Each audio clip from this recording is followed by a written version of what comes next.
TJM's brand new suspension fitted, Justin's brought in a surprise for the Patriot boys. The team have been questioning Justin about which springs he'll use on the Megatourer. The boys have been hammering me over the past couple of days about where are the springs, where are the springs. They don't really know what's going on. We're going with air all the way around, airbag. We're down here doing the beginning of an install on the custom airbag set up into the 6x6.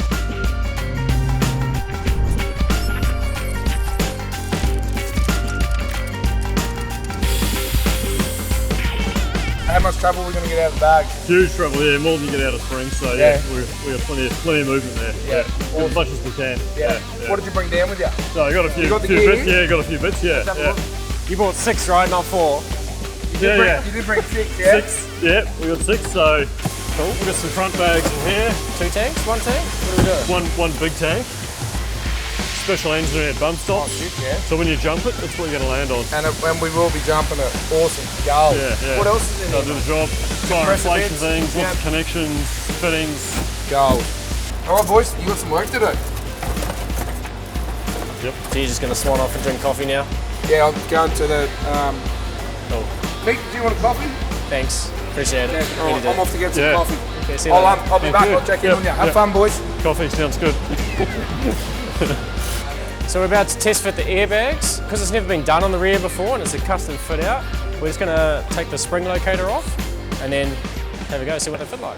Yeah, so we get the springs out, get them out of the way, and then get the shocks in and do min and max with the shocks in there, and then we'll know where we're at. We're going to need a forklift then for quite a while.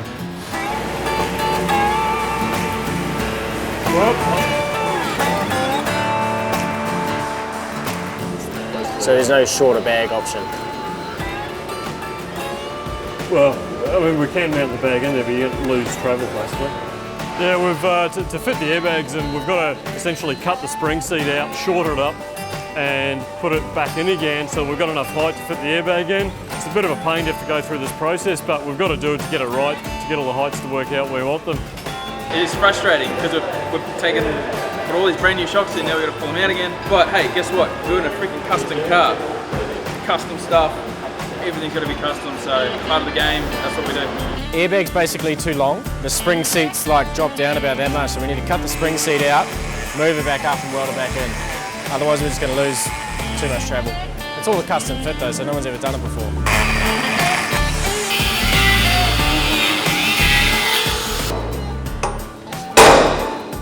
Hasn't worked yet. Stage 2, get the oxy. Grinder didn't want to work, couldn't get it on the proper angle. There's a number plate. They've got custom plates everywhere. Yeah. Bag boy. See the bar was on here. How are you, man? There you go. What's happening? Good to see you. Thanks for coming down, dude. Yeah. You guys met Jack, eh? How's things? Good. How you going, Jack? Good, you? All right, what's the plan? For this specific build, the unique ideas that we've got is obviously the 3 preset height auto leveling.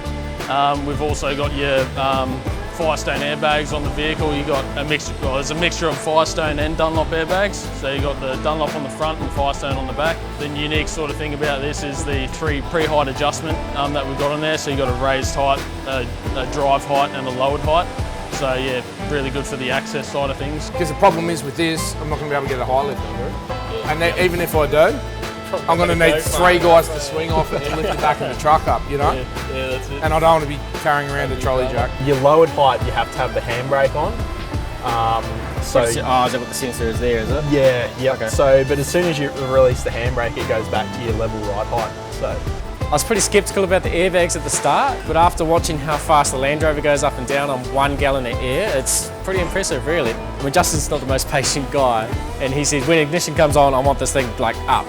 So I think with 6 gallons of air, it'll be pretty damn quick.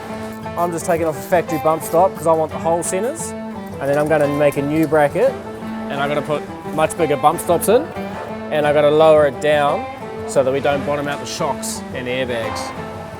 We basically started in 1995, started working from the home garage, just worked up from there, so do a lot along the side of like trucks, trailers, 4x4.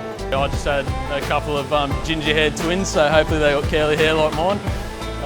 But yeah, good fun, pretty hectic at the moment, but yeah, it's going to be interesting.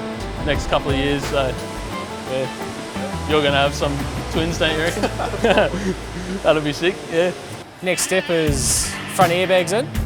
John's working on the rear at the moment, getting them all fitting. We'll shorten the spring seat so we've got full travel in the airbag. And then at the front we're just modifying the 80 series kit to go in the 70 and we'll be done in. We're rotating the position of the airbag, so we've just got to reseat it back on again. And it's a 3-person job. It's really tough rubber. Yeah, and only just go like spray like in here, just around half of that. Yeah. So we'll put that on and just roll it back over. There we go. You have done this before, haven't you? Yep. Right, put that fitting up and put it in. And then the rear end, we're converting a J-Max coil conversion to an airbag system, which hasn't been done before. So it's covering new ground here, and it's pretty exciting to have a go at it. Everything about this build seems to be custom. It's custom fit everything. Nothing just seems to bolt together, but we're making it work. It's making me tired at the same time. I've had 1 coffee today. I normally do like 6 a day. Oh man, that's it. What else? Yeah, a lot of custom work, trying to position these airbags. It's trial and error. We're on stage probably 3 now, trying to get it all fit properly. It's got tolerances of 240 mil. It's very hard to get the bag to sit properly and the diff position to be on the right roll, the right position. A lot of moving around, tacking and welding. Hopefully we're going to get there.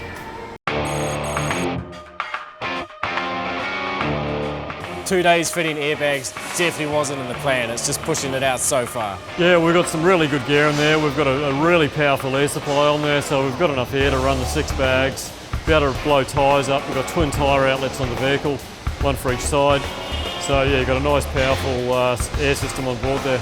We're doing all of the suspension and driveline work, and they want a custom gear knob, so we'll do something trick. Instead of this shameful thing.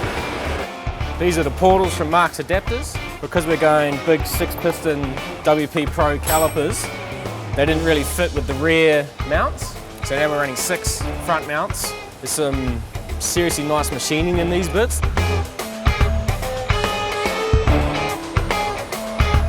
Two days ago fitting the airbags, I was just cursing airbags all day long. I was hating it. But now that they're in there and I've seen the Land Rover doing this thing on air, I think well worth it. This is the custom-made Brown Davis tank for our 6x6.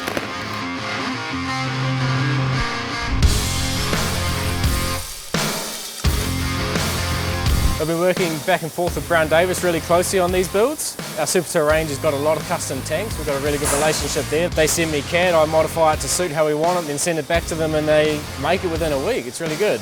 I've got to get this filler over this. That's not cool. Yeah, you got to come right. There you go. Looks like I got to move a hard line and take off half one of those plastic brackets up here. You were so close to that drum. So the issue we're running into is, because we had to move the handbrake from the rear wheels to the transfer, we now have to cut this section of the custom tank off, purely and simply because the handbrake drum was actually sitting about here. So any transfer movement or gearbox movement, it's just going to hit the tank and create a noise. So simple situation, cut it, done.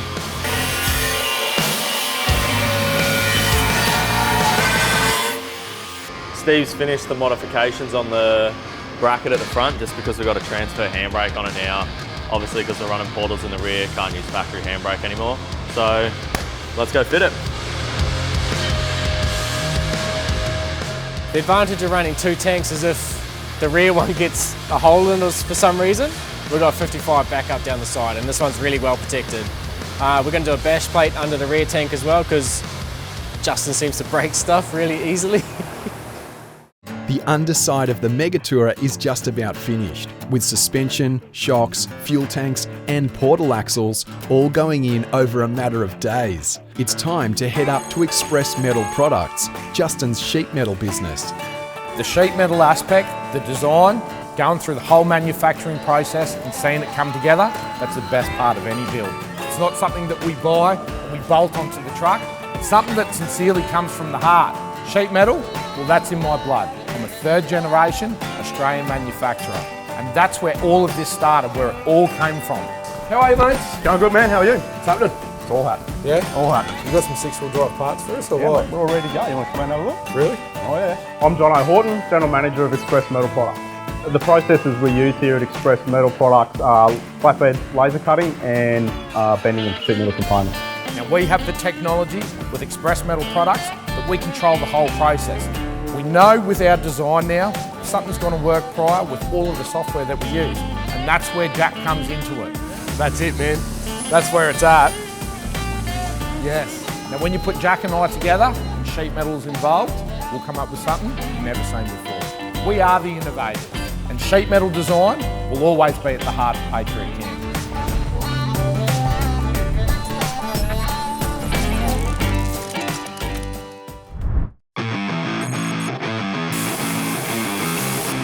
Whoa, it's big.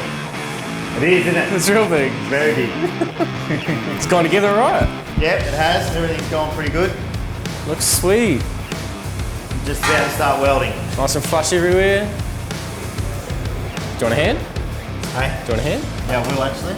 It's a whole lot bigger than I thought it was going to be. You know, you look at something on the computer and your screen's that big, so you're looking at it and it's kind of that big, and then see it here and go, wow, I really hope that's right, because it looks expensive if it's not.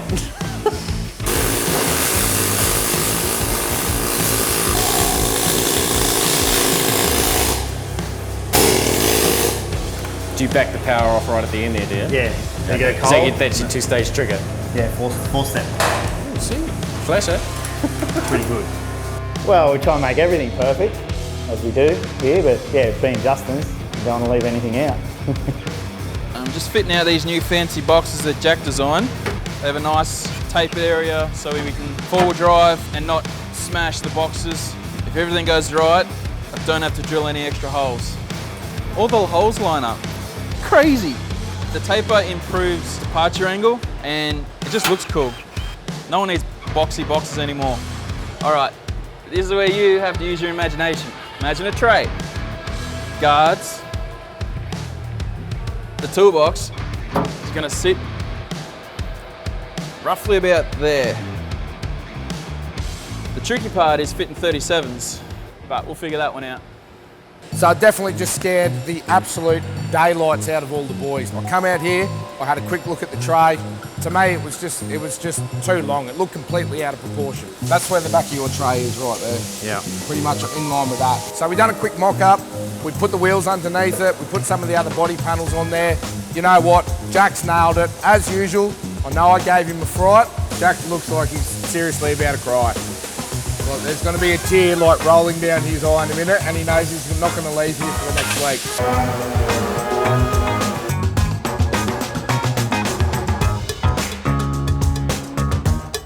This is where the awesomeness comes out of. Stacks, rolling cold. It's coming along nicely now. We're all getting parts and everything's just coming the way it should. Sweet. Morning, how's things? Good, looking good. When I found out we're running portals and 37s, I knew I had to make some really wide guards. Justin wanted some nice folded sheet metal ones, and when he first said it, I kind of thought just, a strip. This one's more art than science, I think. Yeah. Sweet. That's not that sort of car. It's not like a 1990s ghetto fab car. I don't really know how many sets of these we're going to make, but at the moment this is once and this is the only. It's CAD, but it's more of an image in the background. You can't really touch it or pick any points or use any, so it's sort of just a guide to freehand it. Like none of these folds or none of these measurements are nice whole numbers or nothing. It's probably like 6 decimal points for each one, but I mean it's art and aluminium. Not so much nervous being Justin's car, just any car, being a new car and being fresh paint, ready to go, so it's always a bit of a worry.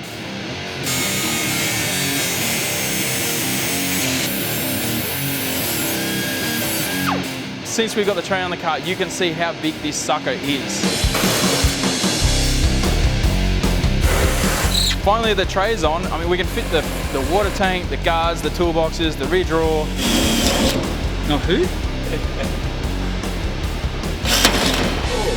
Geez, that one had some tension, didn't it? Get everything on the rear end figured out before we got to fit the interior and move on to the front. How are we going to rev up the front on the vehicle? Well, Jack's very smart because you actually rev it that way instead of this way. Yep, so it can be done. He's not silly.